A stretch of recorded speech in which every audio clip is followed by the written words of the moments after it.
And Lainey's going to be muting everybody now. So you're all going to stay muted for our time together. And if you do have questions, again, we're going to ask that you put your questions in the chat, and we ask that you please limit the comments as best you can to questions, so it'll be easy for our team, Erica and Lainey, to be able to go through the questions. And when we take questions, they'll look through which ones feel most relevant, and then they'll call upon you and unmute you. So that's how we'll do it today, just to let you all know. If you are unmuted, we just ask that you do your best to make sure all of your devices and dings and bells and whistles are turned off on your computer. We always love it when you have your video on so we can see you, especially if you want to talk with us. So that's our preference. And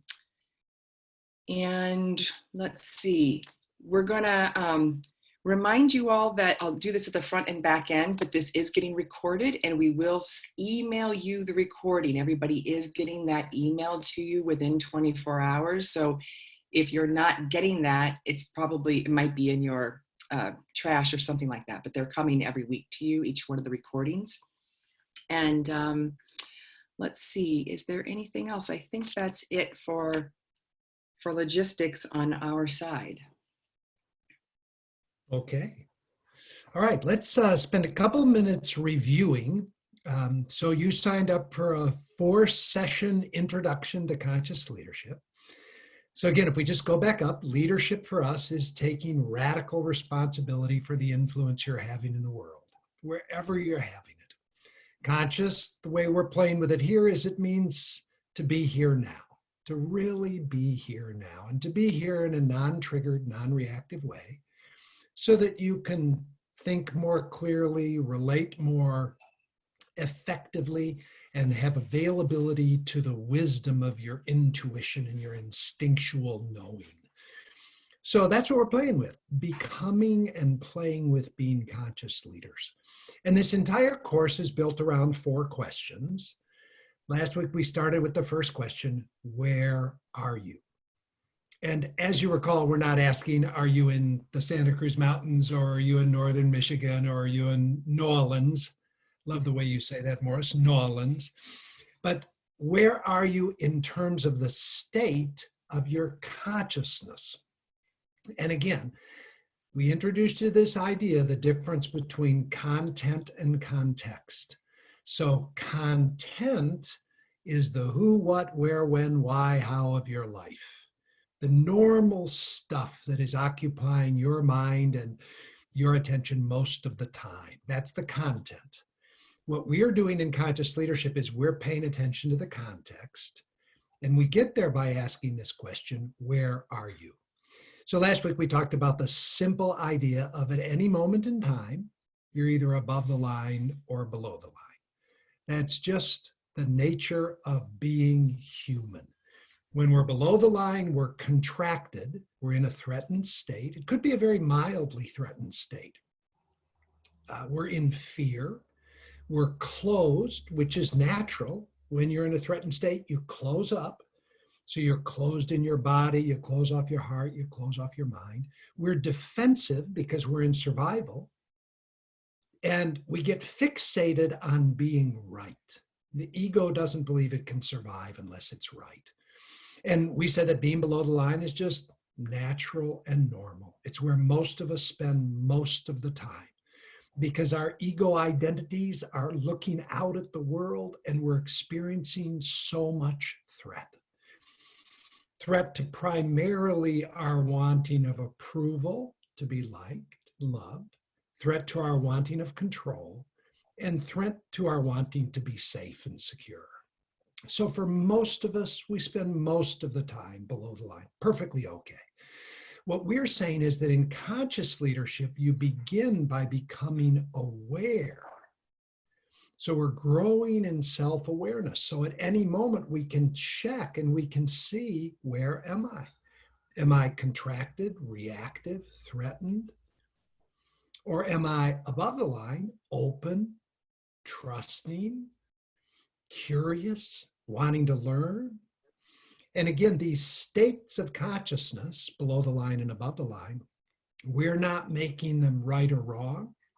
your ego is going to want to make them right or wrong. Your ego is going to want to make it right to be above the line and wrong to be below the line, or better to be above the line and worse to be below the line. That's okay.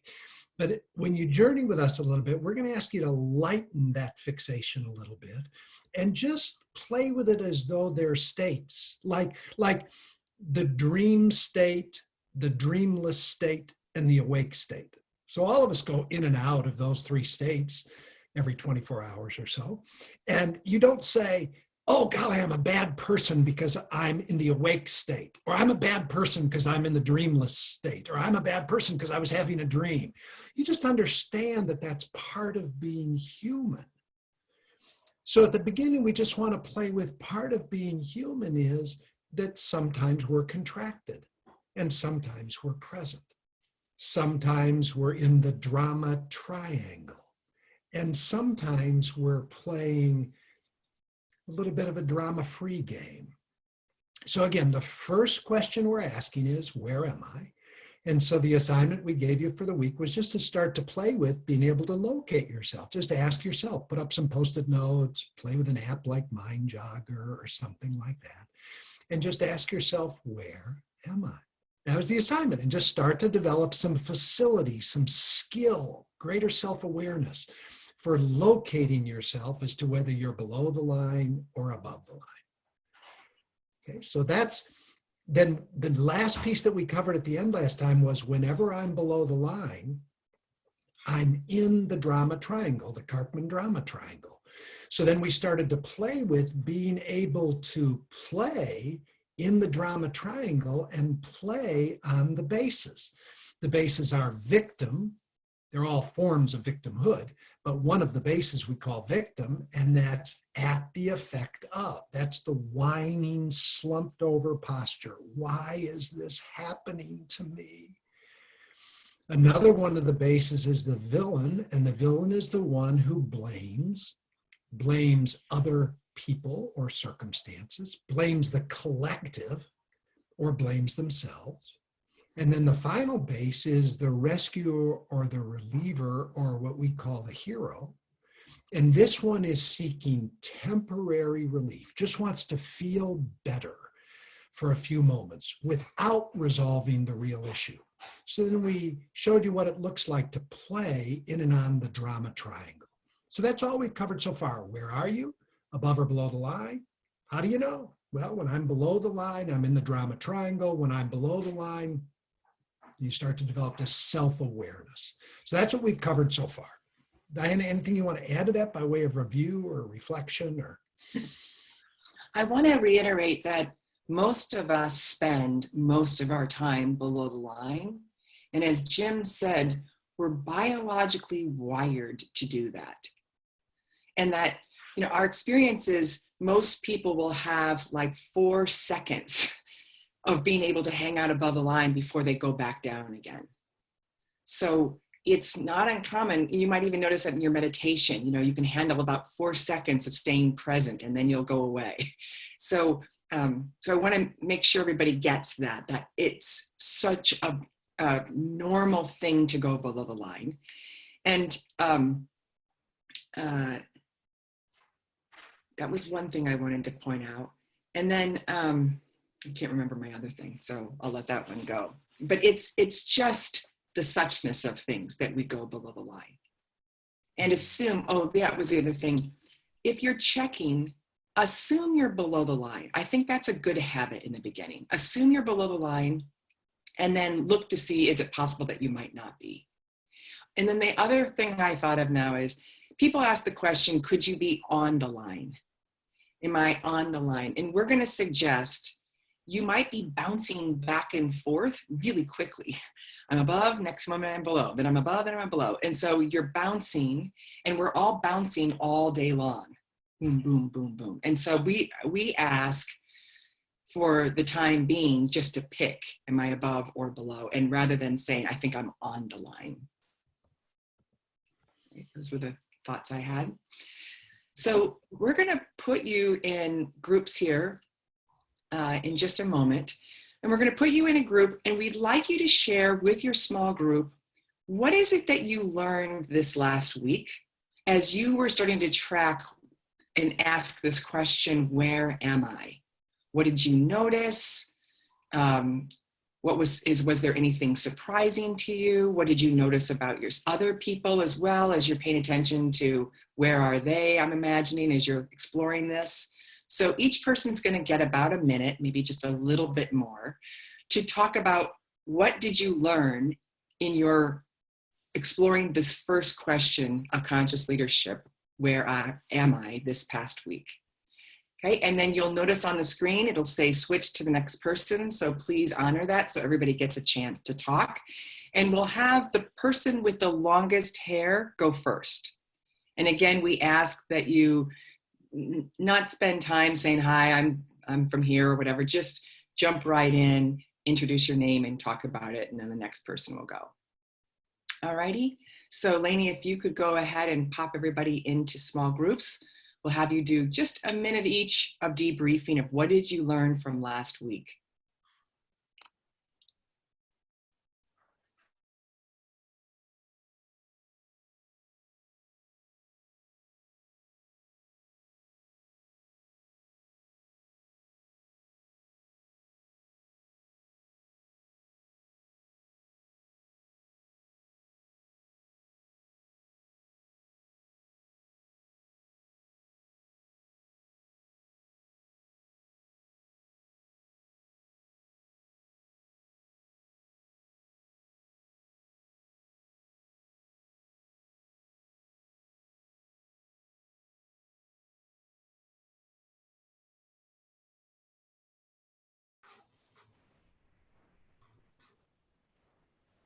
Hi, David. Did you have trouble? Oh, I see you here. Okay. I'm going to go ahead and assign you to a room.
Diana, you're still muted. Great. Okay, thank you. Okay, everybody's back now. And I want to see if there are any specific questions, any differentiating you need about above and below the line before we move on. Is everybody got that first question and feel clear about how to be able to determine yourself above or below?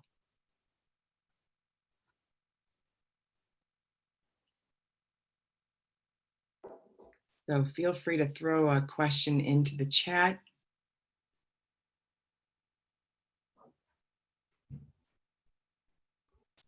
Looks like everybody's.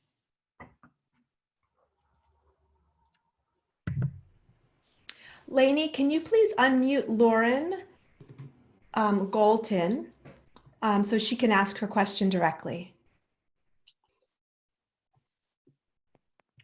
Hi, am I unmuted? Yes. You are. Okay. Hi, Diana. I heard you all talking about, the 4 seconds of being above the line and how we're wired to be in threat and below the line. And my question was, what can we expect with this work if we're practicing more and more? I'm assuming that the expectation is we could spend more and more time above the line. And I wonder if you want to speak to that here. Yes. So a couple things you can expect. One, you can expect that you're going to start to close the gap in building awareness about when you are below the line. So maybe I saw, oh gosh, 2 days ago, I was below the line. And then after I practiced for a while, oh, a day later, I saw it. And then I saw it a few hours later, and then a minute later, and then I can see it in the moment. So I'm going to build my capacity for being aware of my patterns of going below the line and catch it ideally more and more right when it's happening. So that's one thing. And then as you practice all the questions, my experience is you can build your capacity to spend more time above the line in less reactivity. Mm-hmm. And again, it's like, Thank you. It's like building muscles, a little more and a little more and a little more. Yeah. Thank you. That's helpful. Mm-hmm. Lainey, can you please unmute Krish Srikanth? I believe he can ask his question. Hi, Diana. Hi, Jim. Hello. So my question is, what if when you're working in a team and members of the team feel that you are below the line and I personally feel that I'm above the line? What if particularly if there's a group of people who are aware of this lingo, the conscious leadership lingo, Such a good question. Well, what you'll notice is if you're with a group of people who use this kind of language and they say to you, hey, we think you're below the line. Probably just them saying that will cause you to go below the line, especially if you find yourself then wanting to defend, explain, and justify why you're not below the line. So you're experiencing their perspective.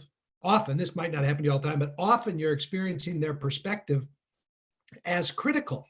This is what we were saying earlier. When somebody says, hey, would you check? I think you're below the line. Most of us hear that as criticism, like we should be above the line and now we're not. So when we work with teams, we often say, for the first period of time, no fair pointing out to anybody else that you think they're below the line. When you start the game, you can only point out to yourself that you're below the line. So if you're with a team or you're with, people that you're living with right now, you can say, hey, I notice I've gone below the line.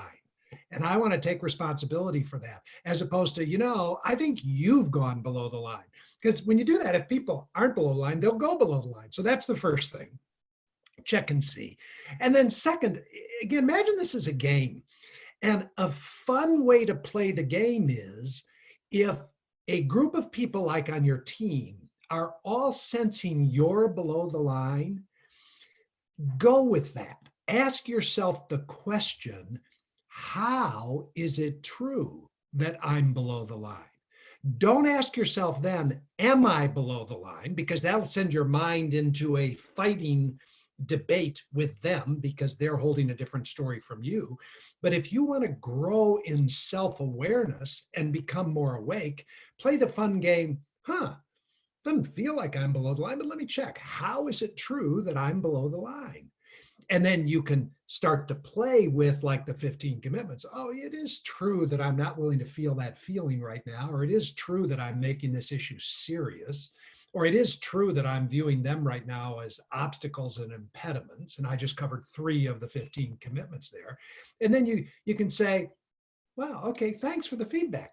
Or another way you can do it is you can say, you know, I'm not experiencing myself as below the line right now, but I'd like your feedback.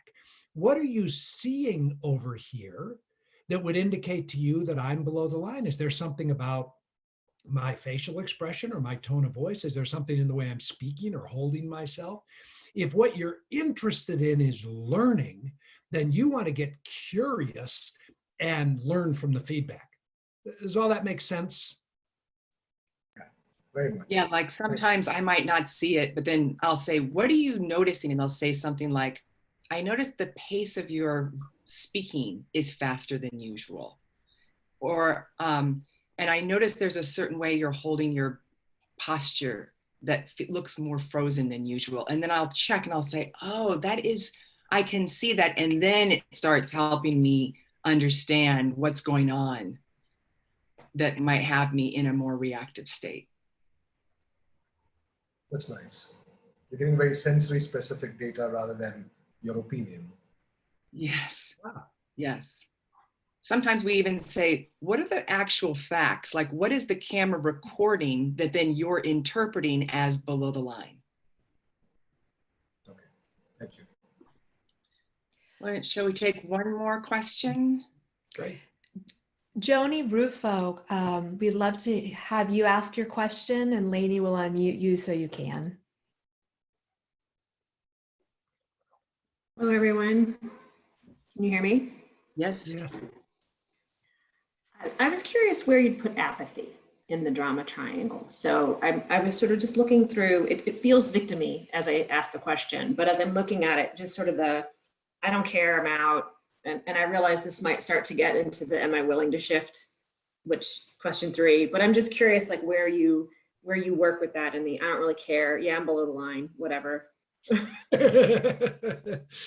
I think that's a great question.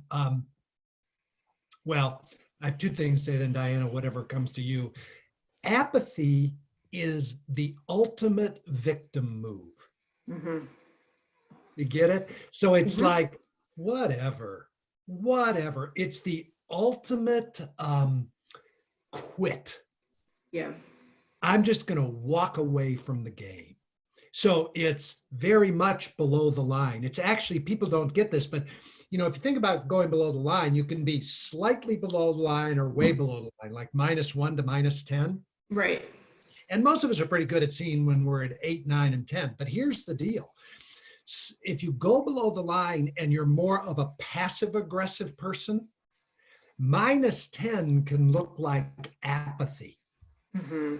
Whereas if you're an aggressive person and you go below the line, it can look like throwing things or screaming or stomping out or stuff like that. So those of us who tend to be a little more passive aggressive, when we get down there at apathy, we're really contracted. You know, we're basically saying to the person, Right. screw yourself, you know. So Do it's you associate it with great, any one of the components though more than another? Because I totally hear you on it's like the ultimate sort of victim mode, but do you associate it with hero, villain, or victim any more than the others, or victim. Victim, just full on victim. Yeah. Okay. And it can also be a hero move too for me, because it's like, I don't want to feel my feelings. I don't want to be with this discomfort. So you know what? I'm out of here. Right. And it Okay. gives me temporary relief. So it can be victim, it can be hero. It might even be able to be villain, like whatever, like, because you're a jerk. So just go back to what's the core vibe underneath it. Is it feeling at the effect of, is it seeking relief, or is it critical? Yeah, got it. Thank you. Because you can say lots of, and this is one of the things you'll learn is you can say the words and do the action, and it could become from many of the different bases. So you just have to check for yourself. What's the impetus? Okay, thank you both. I want to say I love that question, because as people continue the journey, often they'll want to ask a question: what's the difference between apathy and peace? And I think it's a really good question for everybody to explore. Years ago, there was a book written called Power versus Force. Many of you read that, I'm sure.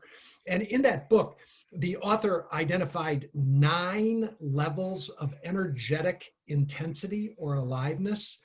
And the lowest level was apathy, and the highest level was peace. That's interesting.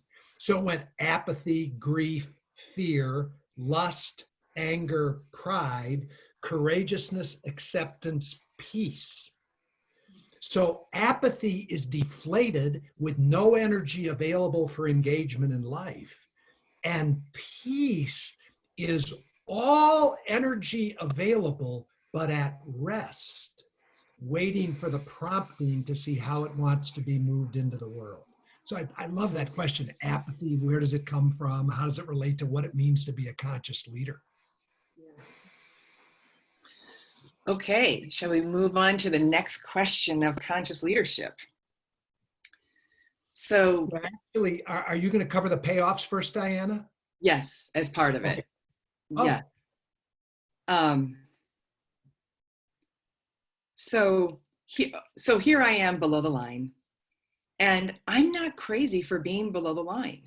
None of us are crazy for being below the line. We are there because there are payoffs. We're getting something from being below the line that's valuable to us. And so as you think about this issue, if the issue you brought up last week is still alive for you, just take a look at, you're all below the line, ideally around this issue. Otherwise we'd say pick a different issue. What are you getting as a payoff? What are you getting by being in this reactive state, by being on the drama triangle, heroing and villaining and feeling at the effective as a victim? There's payoffs. So we're going to review a few of them. One of the big payoffs is I get to be right. Whether I'm on the hero role, I get to be right that you need me, or I get to be right that I need these drinks, or I get to be right about, how those people that I'm going to be part of a group that's going to send money to, I'm right, they need me. So I get to be right. I get to be right in the role of villain, that you're wrong or I'm wrong. Or as a victim, I get to be right that I'm at the effective, but I always get to be right. And ego identities love to live in the world of right, wrong, good, bad, better, worse. It's how identities organize themselves. So that's one big payoff you get. Another big payoff is I don't have to feel my feelings.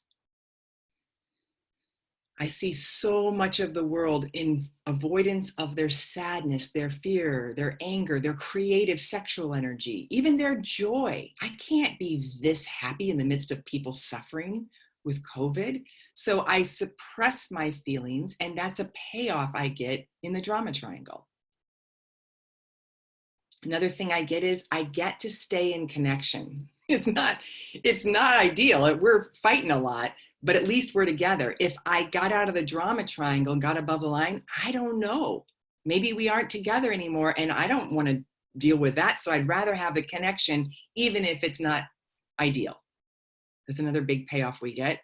Another one is I get adrenaline and norepinephrine and cortisol, these wonderful chemicals that many of us are addicted to. Oh, nothing like, feeling a little tired around 4 o'clock. Let's get a little fight going, even if it's in my own head, an argument about something, and I'll juice myself up with those chemicals.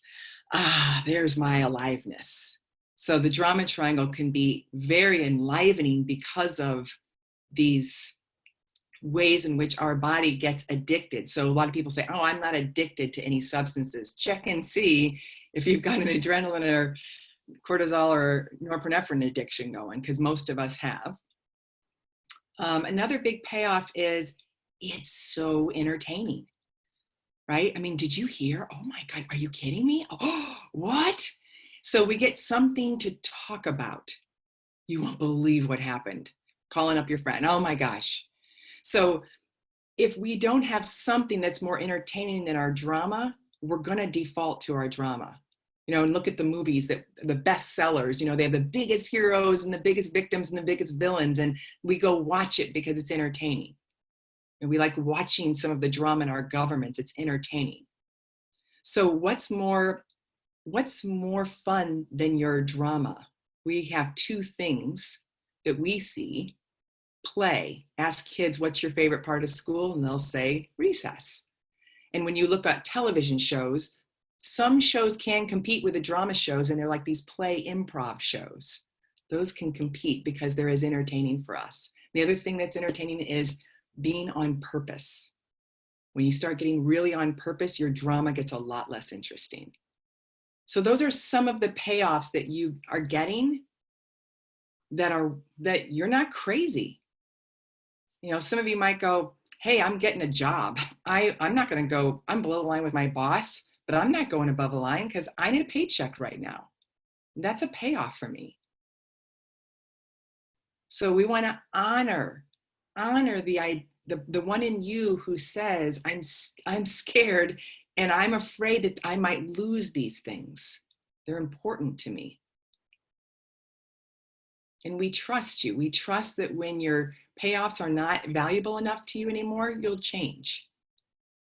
Anything else you want to say about that, Jim?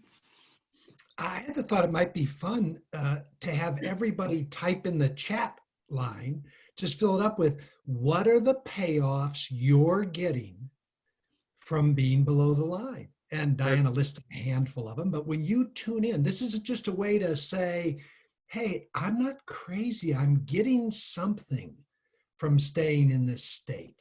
So just fill it in a little bit. Let's blurt a little bit in the chat line. What do you get from being below the line? Oh, I love that one. Somebody said, I feel important. I used to be like the quintessential hero in all of my relationships. And I did it because I loved that I was valuable and they needed me. And I was terrified, if you don't need me, if I'm not valuable to you, maybe you wouldn't stick around with me. That was a big payoff. Yeah, I am right. What do you get to be right about? That's another one. You know, what specifically? See if you can tune in. Are there 2 or 3 things you really get to be right about, that your identity, it feels like a threat if you weren't right about those things?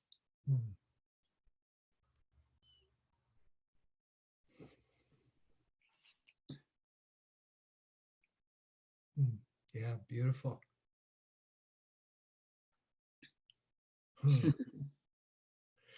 So again, as you're typing, we're just stressing that we're humans. And if you think about it, the payoffs go to our deepest human needs. Like humans prefer certainty over uncertainty. Well, that's getting to be right. Humans prefer connection over isolation. So when we're in drama, we get to maintain some connection. Humans prefer to feel alive. The reality for many humans is, though, they don't know how to feel alive without that chemical cocktail. They don't know how to feel alive just sitting, just being, just playing. So absent that, they're going to want to feel alive somehow. And if they get together with their friends and gossip about their boss, they feel alive. So we want certainty, we want connection, we want aliveness. There's even a way in which drama meets our need to be creative. People have limitless capacity to improvise and innovate their current drama. So again, it's just ways that our humanity is wanting to be expressed, all around this idea that we're not crazy. We're just being human. Okay. Great. All right. So we're just asking the question, where am I? First question of 4 questions. And so far, we're saying you're either above or below the line and oscillating rapidly. And you're developing now more and more self-awareness to locate yourself. How do I know I'm below the line? That sheet we gave you last week that identifies what you say, how you behave, and what you believe. And then the 15 commitments all map to whether or not you're above or below the line. And then when you're below the line, you're someplace in the drama triangle. Get up and play, make it bigger. All of this is designed all around question 1, where am I? So you can just real simply answer. I have one more thought I wanted to comment on, which is you can be happy and joyful below the line. And we don't talk about this as much, but I think this is important. Oh, I'm happy because you did these things for me to make me feel special, and now I'm happy. But my happiness is based on conditions. And if those conditions went away, then I wouldn't be happy anymore. But right now they're there. Right now I have everything just the way I want. So I'm in joy, but it's conditional joy. There's underneath that a little bit of fear about needing to make sure it all stays a certain way. So I wanted to comment on that before we moved on. Of sometimes you can go, hey, look, I'm great. I think I'm above the line, as long as is the way it is. Yeah, I'm happy. It's 75 degrees and sunny. I'm unhappy. It's 34 and raining. Yeah. The causation or locus of control is outside of me. So one of the distinctions we make is between happiness and uncaused joy. That's a fun word, uncaused joy, which is actually your natural state. And as you relax more and more into the presence that you are, this uncaused joy, some traditions call it bliss, but it's not like a peak bliss experience. It's like bliss, your most blissful experience, then kind of spread out. So when you're above the line, you're starting to hang out in presence. There is this quality of uncaused joy. It's not conditioned by the circumstances. And somebody asked a great question. The opposite is true. I can be above the line and be sad. I can be above the line and be angry. I can be above the line and be scared, like really scared. So we want to make sure that people don't get caught up in above the line is peace and love and it's all good, and below the line is So it's nuanced. Hey, Diana, let's pick anger. Talk about what anger looks like below the line and what anger looks like above the line, because that's a nuanced thing, but really important for people to start to get. And we'll just pick one of the 5 core emotions. What does anger look like? Anger below the line is, hey, you, Jim, you did something wrong. You didn't, you always keep your agreement. You didn't, you said something that I think was insensitive. And you did it wrong. And so my finger is pointing to something that's, I'm critical, I'm right. And there's blame in it. Versus anger above the line would say, hey, Jim, I'm not interested in blaming you. I just want to look and see how there's something that could be more in service to me or the people or you or the space. And so as I tune in, my preference would be that we would not do this and we would do this instead. And my anger is the intelligence that just wants a solution. It's pointing to how we could all evolve into a better possibility. No blame, no criticism, just wants a change that serves us all. That's beautiful. So below, anger is blaming, judgmental, righteous, critical. Above, it's actually just a clean energy, literally, that comes into your body, that has an intelligence. And the intelligence of clean anger is just simply to say, stop. Stop. And it can say it with that volume, or it can say it really loud from above the line. but doesn't need to make anybody else wrong. It just says, stop. This isn't of service. Let's get curious together. We say all the time, leaders that don't have access to clean anger will not be great leaders because they will lack boundaries. They will lack a clear no. They will lack the ability to say stop. And so starting to play with what does clean anger look like above the line, or above the line sadness or fear or joy or sexual energy. Very, very different things. Okay. All right. So again, we're dealing with the first question, where am I? Below the line, in the drama triangle. And then we're saying we're not crazy. We hang out there a lot because we get all these payoffs. So that's question one. Question two of the 4 questions. Can I accept myself for being where I am? I'll say it again. Can I accept myself for being where I am? In other words, can I accept myself for being below the line? That's where I am. Can I accept myself for being reactive? Here's the real key. Can I accept myself for being scared? Yeah. Whenever I'm below the line, down deep, there's scare, there's fear. And it's going to be this fear around the threat. It's going to feel like I'm losing control, and it's terrifying to lose control. Or it's going to feel like I'm going to lose approval, love, being liked, valued, esteemed, respected. Or it's going to feel like I'm losing safety or security.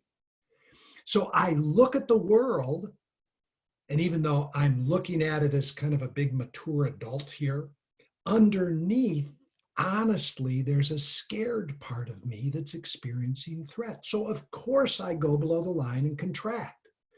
Now, people think it's a funny second question. The first question is, where am I? The second question is acceptance. And the reason it's so important is because acceptance is the antidote to fear.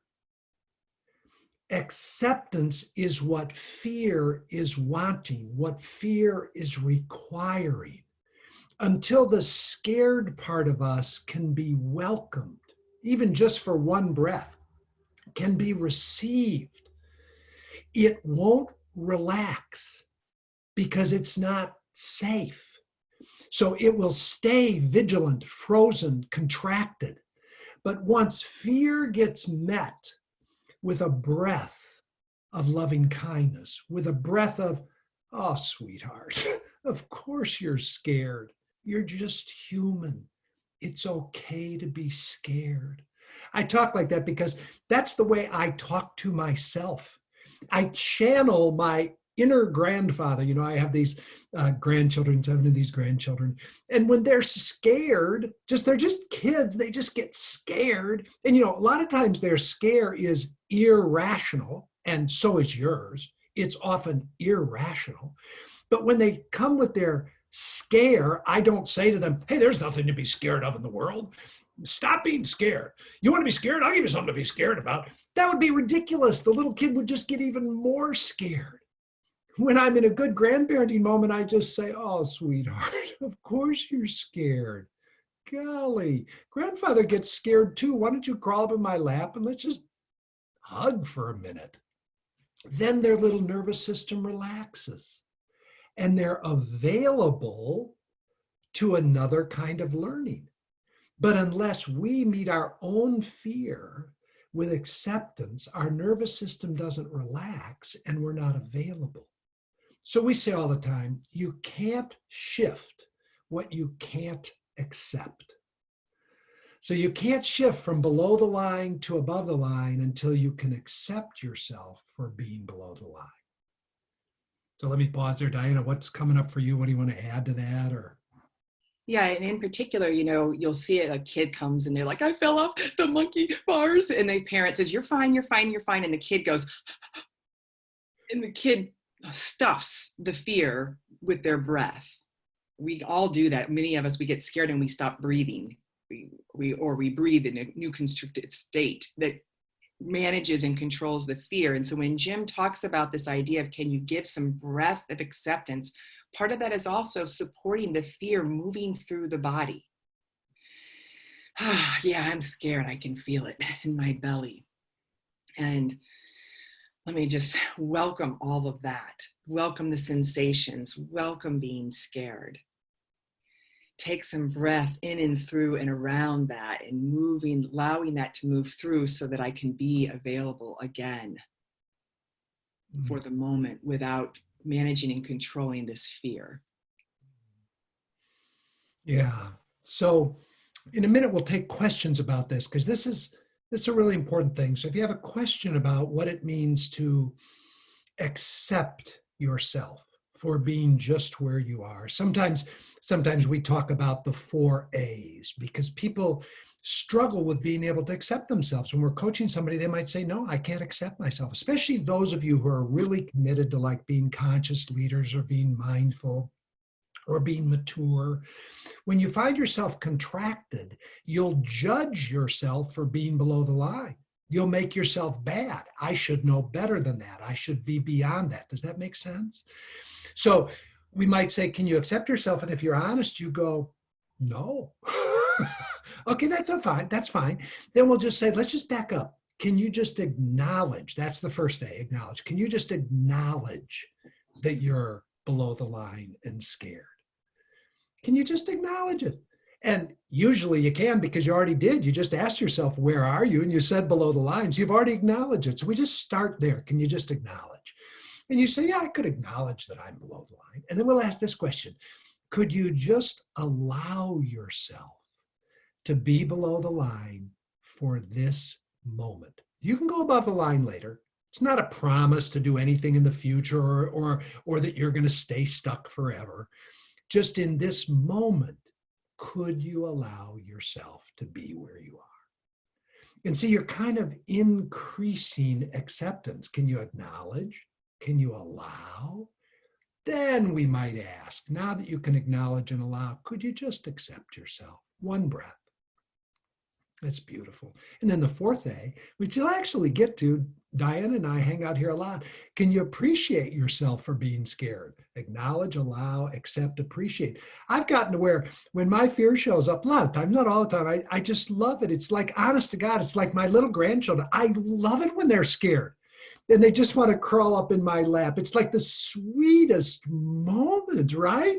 And I can actually some days be that way with myself. Oh, God, you're just scared. God, I appreciate you for being scared and for letting me know you're scared. It's okay. It's okay. So are there any questions popping up we want to deal with around this? Or One more thing, Jim, which I love that you really have stood for a lot over the years, is also checking to see, as I look inside of myself and I find the scared one, do I have a sense of how old she is? You know, she's 2, she's 6, she's 10, she's 12. How old is she? And then sometimes there's even a looking into her eyes and having her look back and really letting her get seen and accepted is a beautiful practice that I do inside of myself a lot now. So that's a nuanced part of, I'm scared. I can feel my inner 4-year-old is really scared you're don't want to play with me. Yeah, maybe after we take a few questions, Diana, we could do just a little meditation on that to give people the experience, if you think that would be appropriate. Yeah, so let's take a few questions about this idea of, can I accept myself for being just where I am, scared and in a threatened state? What comes up for you as you think about this issue that you brought up? Just try on, can I accept myself? What comes up? What questions do you have? Lainey, can you please unmute Charette Foster? We'd love to hear your question.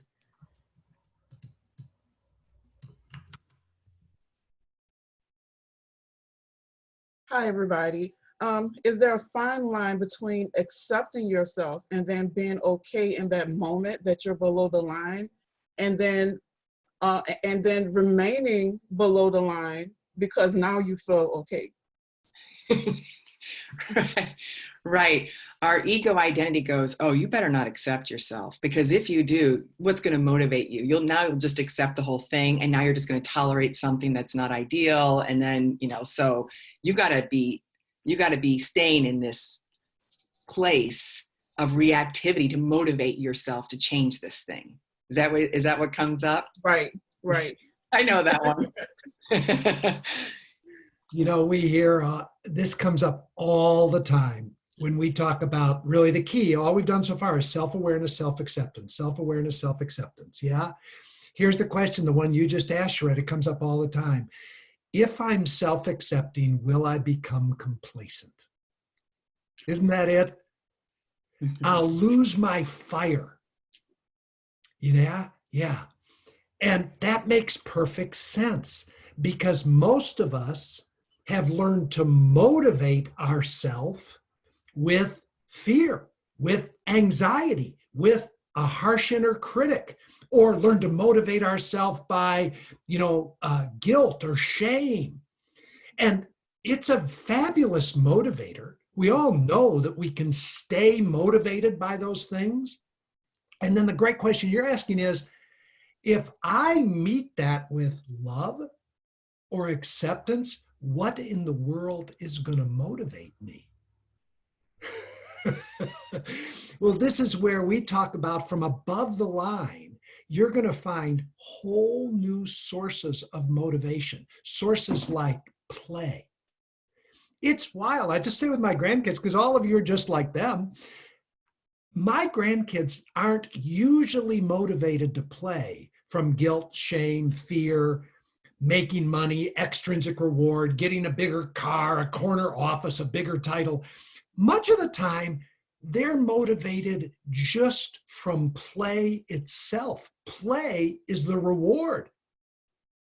And we've just lost touch with that. Sharette, when you were a little kid, you were motivated by play. Now, there were other things too. You could be scared of your caregivers or guilted by them. I can't believe you did that. That's okay. But if just left to your own resources, a lot of times you just played for play's sake. We're seeing that conscious leaders get motivated by play. It's its own reward. And then the other thing you get motivated by, the more you start playing above the line, is you get motivated by love. So, right, there's two things going on in the world, fear and love. That's pretty simple. Most of us spend most of our time hanging out in fear, motivated by fear. We don't even know what it's like to be motivated by love, like the love of the thing itself.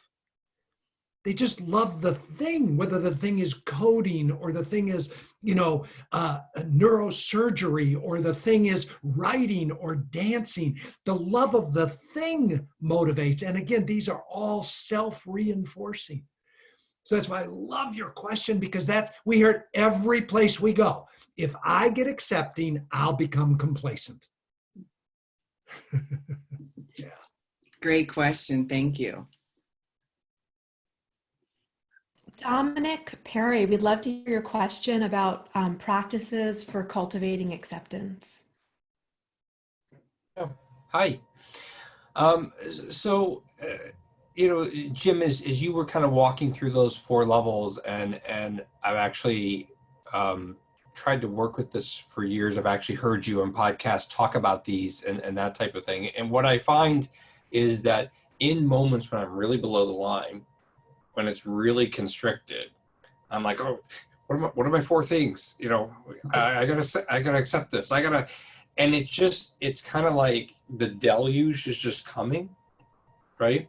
And it's just kind of, in many situations, like it kind of washes it all away, right? And so I kind of feel like I don't know, the little boy with the finger in the dike or whatever, trying to hold the thing before it just all breaks and goes over the top of me. So I guess I feel like I have it in my head, but in the moment when it's live and real, it just feels overwhelming. I'd be interested to just hear either one of you speak to that.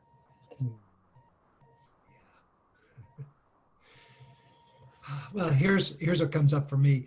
When we're really in fight, flight, freeze, reactivity, when we are in the grip of our reptilian reactive pattern, trying to access, what was it? Was it accept, acknowledge, allow, appreciate? Was it appreciate, accept, acknowledge? I don't know.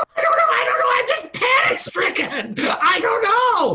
That's right. It's actually a little crazy to think that you could figure it out in the midst of being really contracted. Yeah. So thank you for that.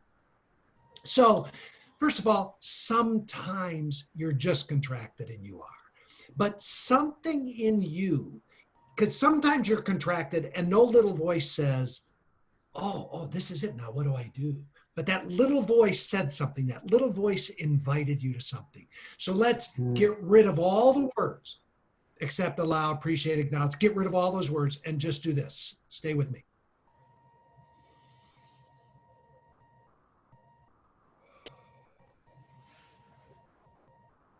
Do it again. Big, deep inhale through your nose. Slow exhale as though you're breathing through a straw. Do that again. Big inhale. Exhale as though you're breathing through a straw.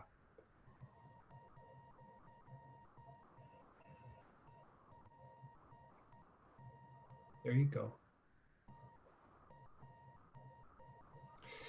Without any of the words, acknowledge, allow, accept, appreciate, some form of conscious breathing is equilibrating your nervous system. From our somatic experience, Peter Levine, body-centered therapy, we know that a little bit of breath like that changes our blood chemistry, changes our brain chemistry, starts to relax the terror in our belly.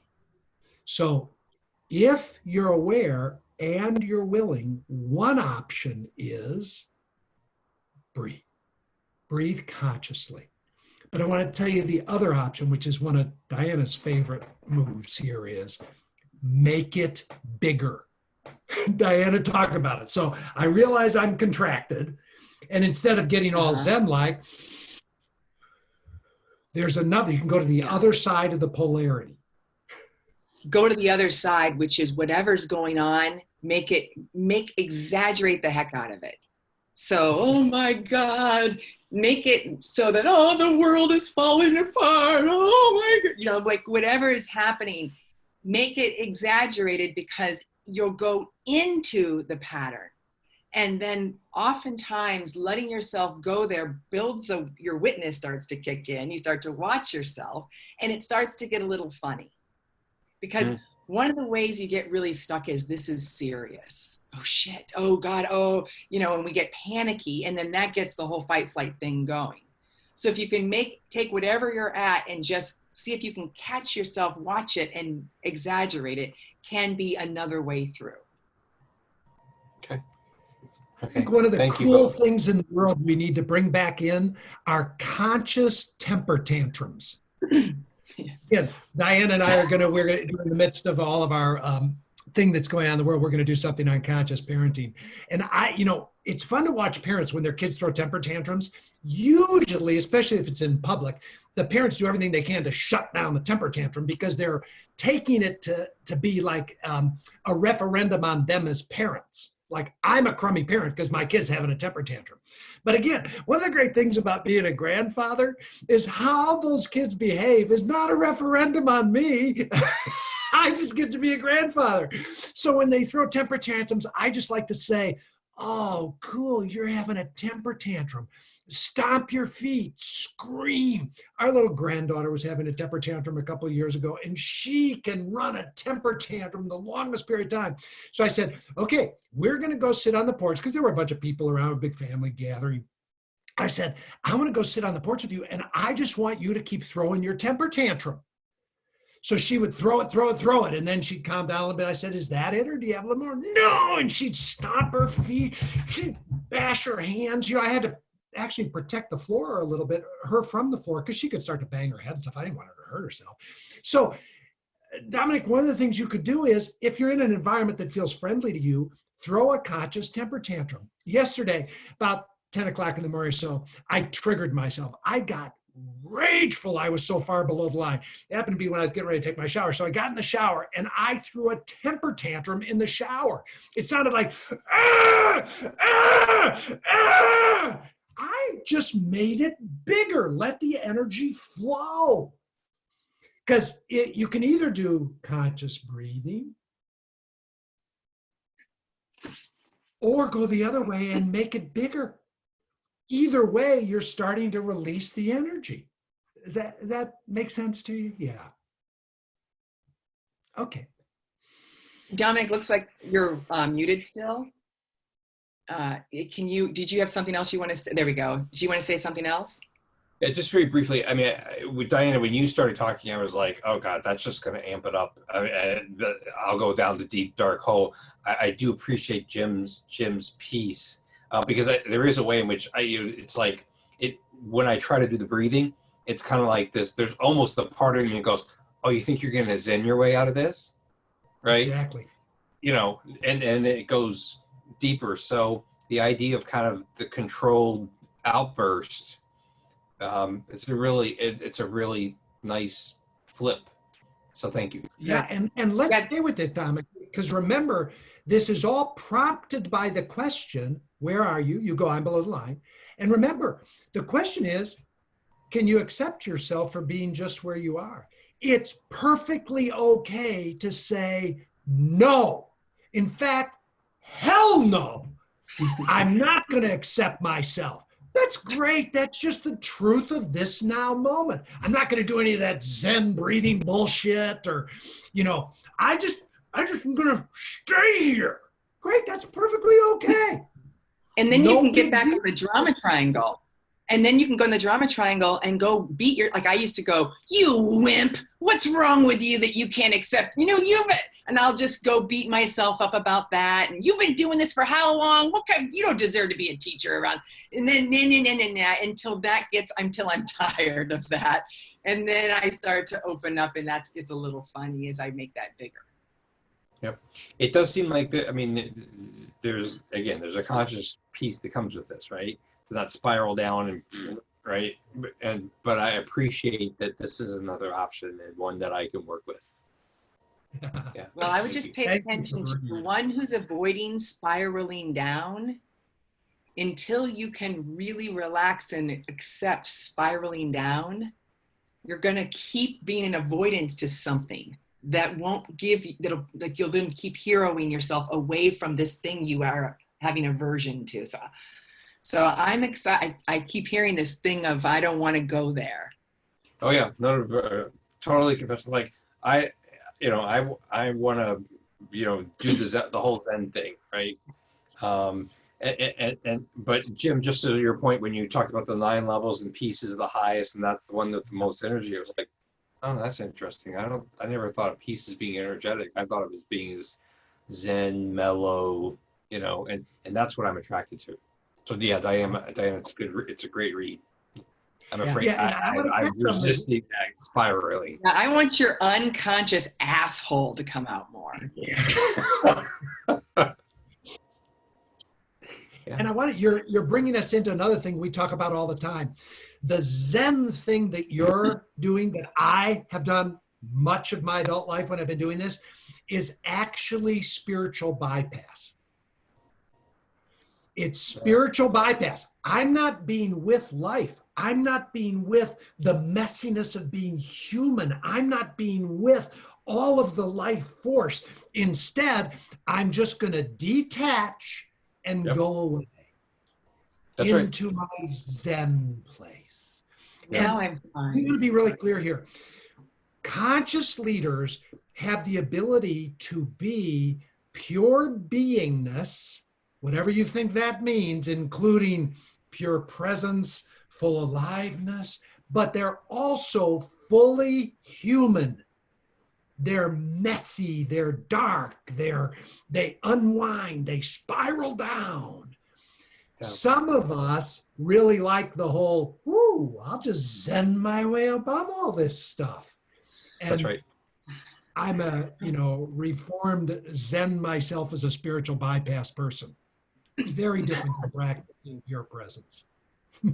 Yes. And then the problem with doing your Zen practice that's a spiritual bypass is you have to keep doing it and keep doing it and keep doing it. And that's where it won't be sustainable. Yeah. So the whole idea is we're looking for permanent solutions. So cheers to being crazy unconscious and a mess. Yeah. Wonderful. Thank you. Yeah. Thank you.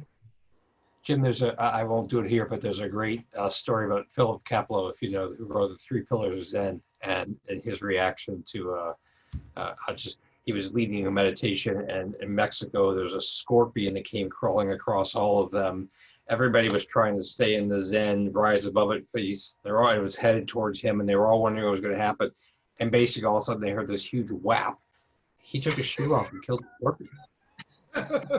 Like, this is what I have to deal with right now. We're not going to let a scorpion potentially sting someone. You know, I love that. That's beautiful, because Diana said earlier, this is another one of these really cool things. You can do anything from above the line, and you can do anything from below the line. Yeah. You could kill a scorpion from above the line, and you could kill a scorpion from below the line. You can say to somebody, I love you, from above the line. You can say to somebody, I love you, from below the line. The content can be done from any place. Conscious leaders can wield a sword that cuts the head off from above the line. And unconscious leaders can wield a sword, terminate, do a riff from below the line. So it's not the action or the word, it's the consciousness that I'm in when I do it. That's the master practice. I love that illustration of that Zen master. Yeah, thank you. Thanks for that. Okay, so here we are. Can I accept myself? And taking a breath, welcoming that. If I can't accept myself, I can get back in the drama triangle. I can make that bigger. Also, I love this little hack, which is, can I accept the one who can't accept herself? Can I accept myself for not accepting myself? It's another way to bring yourself back into acceptance. You know, I say this, many of you do this and know this, but metta meditation, loving kindness meditation, is a great practice to do when you're not triggered. So just, 2 minutes, 5 minutes, 10 minutes, whatever you like, of metta meditation, which I'll just demonstrate real quickly with you here. And I like the metta meditation where you bring it first toward yourself. So if I'm sitting or walking and I'm doing a little metta meditation, and let's say I'm visualizing Diana, easy for me to do, I might start with this on the inhale, may I be well, bringing the attention to myself.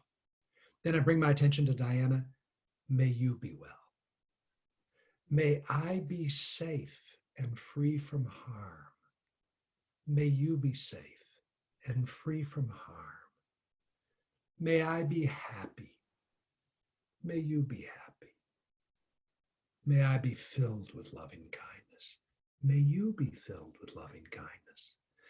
Now, what I'm pointing at here is in a non-triggered state. If you're doing a little meditation in the morning or in the afternoon before dinner, a little bit of that is like going to the gym before the big game when you're triggered.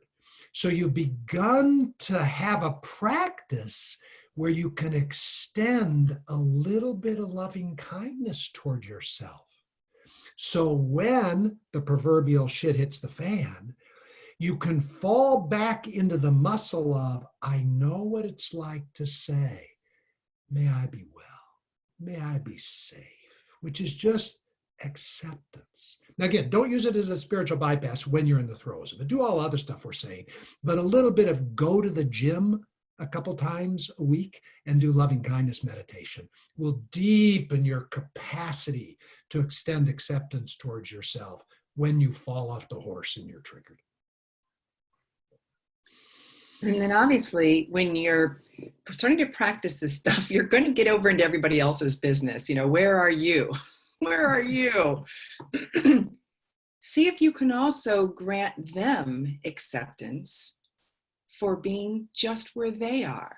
Oh, you're a human over there who got scared.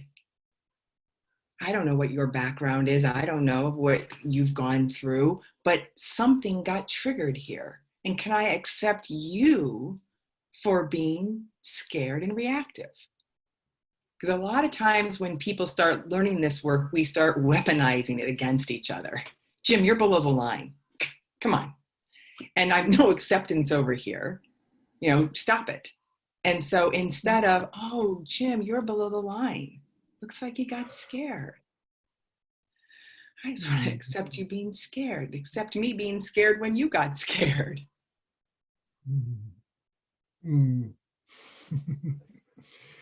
I don't watch much news anymore for lots of reasons. But once in a while, I'll do a little practice where I'll turn on the news and I'll watch a clip of somebody who I have a natural aversion to. And I'll see them and I imagine them as a scared little boy. What's presenting is some big blustery, you know, or whatever, some personas out here that I would naturally be reactive to, have an aversion to. And I just accept myself for having an aversion. And then I just watch it. It doesn't take me long, just 20, 30 seconds, just enough to get primed. Then turn off the TV or shut down the computer and just see that person as a scared little boy. And then just extend a little bit of, I see you. I see you. All of that big, it's like the Wizard of Oz, you know, behind the curtain. Woo! Toto just ran behind the curtain and said, I see you. You're just a scared little guy. That's what's going on when you turn on the news. It's just a bunch of scared boys and girls in big personas fueled by a lot of power. And it's a great place to practice. Can you accept the scared one in them? Because that'll also turn back on yourself. You gotta accept the scared one in you a little bit more. All kinds of practices for this one. Okay. So this week, we're going to be asking you to really sit with this question in two ways. One, sitting with it around the issue that you came to the training with, if that's still alive for you. And just to keep coming back to, can I just accept around this issue, I'm scared? And find ways to start to practice being with her, being with him, being with these little ones. And then generally, we'd like you to keep noticing all week as you're moving around in the world and you're falling below the line and you can catch it. Oh, I went below the line. In that moment, stop and pause and see, can I accept myself for being scared? Take a breath, welcome it. We want you building that muscle multiple times every day for the next 7 days. So you might want to use your phone. This time, you might use Mind Jogger, or I think it's Randomly Remind Me, which is the Android version. And you might say, where are you? Can you accept yourself for being just where you are? You could add the question. Diana, should I do like a little 2 or 3 minute practice? And so you'll have a recording of this when you get this. So if you can, if you're out walking or doing something like that, don't close your eyes. But otherwise, if you can, go ahead and close your eyes. And just find your breath, just one breath, just to find your body. Find your breath in your body.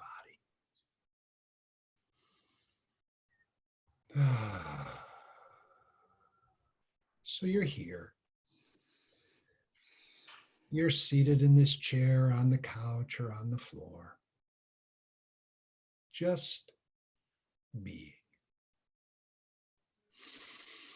And then go ahead and allow to come into your consciousness something in your life that's frustrating you, irritating you, bothering you. Something in your life where you're pretty sure you're below the line. Might be a picture of another human being or a circumstance. You know, you're just actually calling it up. Let it play like a movie so you can see the images and you can hear the sounds. This is the content that's coming up. That's great. And then go ahead and let your body have its sensations. There might be some contracting in the body or tightening, or it might be getting hot, heart rate going up. Just let all that be here. And then just notice that in this moment around this issue, you're below the line. You're just reactive. As the movie plays in your mind, you get reactive. And then see if you can feel underneath and you can find the part of you that's scared. And see, does it feel like this situation or person is a threat to your wanting approval? Like you experience them as disapproving of you, not liking you, loving you, respecting you. Maybe it feels scary because it feels like a threat to that. Or maybe the circumstance is a threat to your wanting control. You want to be in control of this situation or this person, and you don't feel like you are. Or maybe this is bringing up a threat to your wanting safety or security, survival. Whichever you're most aware of, just notice that you're scared. You're just scared. And in this moment, could you just acknowledge you're scared? You might be angry too and sad. We're looking for the fear. Can you just say right now, I acknowledge I'm scared? And could you see if you'd be willing to just allow yourself to be as scared as you are? Maybe you can't, that's okay. But if you can, could you just let yourself be as scared as you are? Just allow it. Take a breath.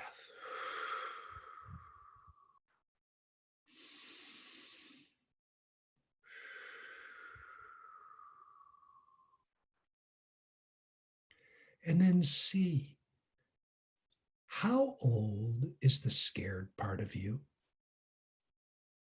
Don't work at this too hard, you'll know. And can you see that scared one?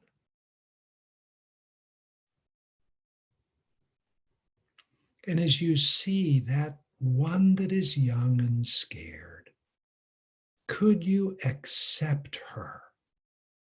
Could you accept him just being scared? Could you just open your heart and send a little bit of loving kindness toward the scared one? Oh, sweetheart, it's okay to be scared. It's okay. Another deep breath.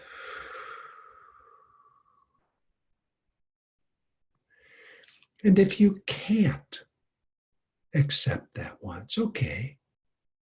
Can you accept the part of you that can't accept that one? Can you just let it be okay to not accept? Okay. Let your eyes come back open. That's the practice.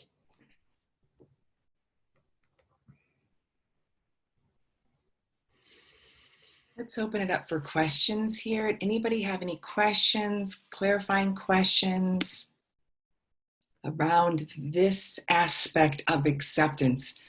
It's so important because the next question is going to be, are you willing to shift? And what we have learned is you cannot shift that which you cannot accept. Acceptance is so key.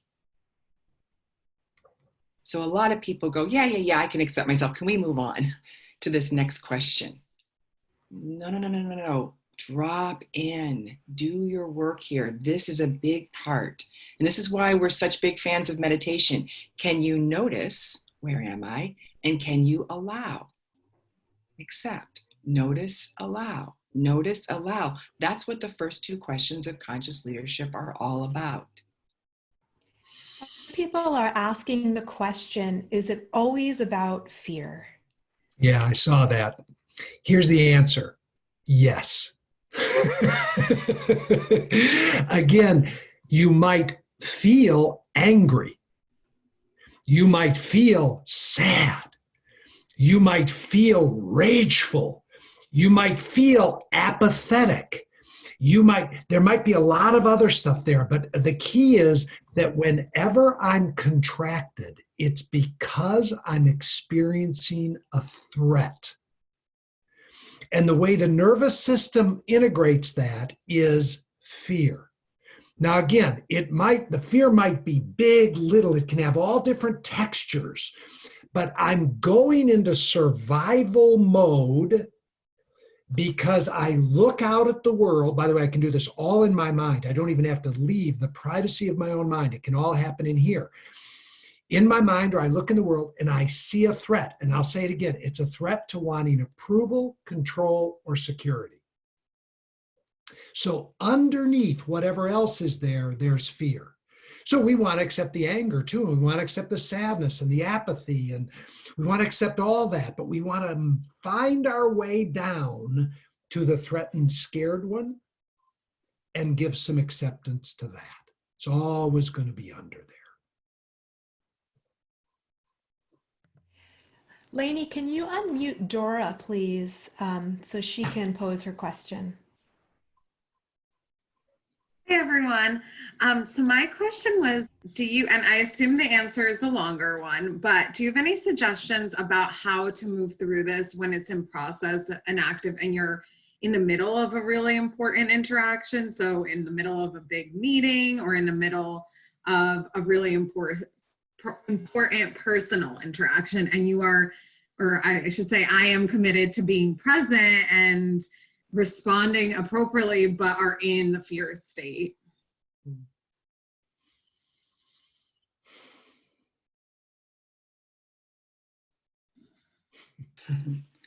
So you're going to pause, recognize I'm below the line, I'm in a meeting, and I went below the line, and I'm scared. Let me just check and see, what does it feels like a threat to my security, control, or approval. It's helpful in this minute. I got scared. I'm scared I can't control an outcome here. I'm scared that this might threaten my security. I'm scared they're going to not approve of me. I'm scared. And so then taking a breath of acceptance, can I welcome that? So you could do all that in a matter of seconds in your own head. And you're likely, as you practice, you'll get better and better at being able to accept yourself. And then you'll be able to then say, am I willing to shift? And in that moment, get better and better at being able to come back into presence. Mm-hmm. And it's also a powerful move to be able to say, hey, hold on a minute, guys. I got scared.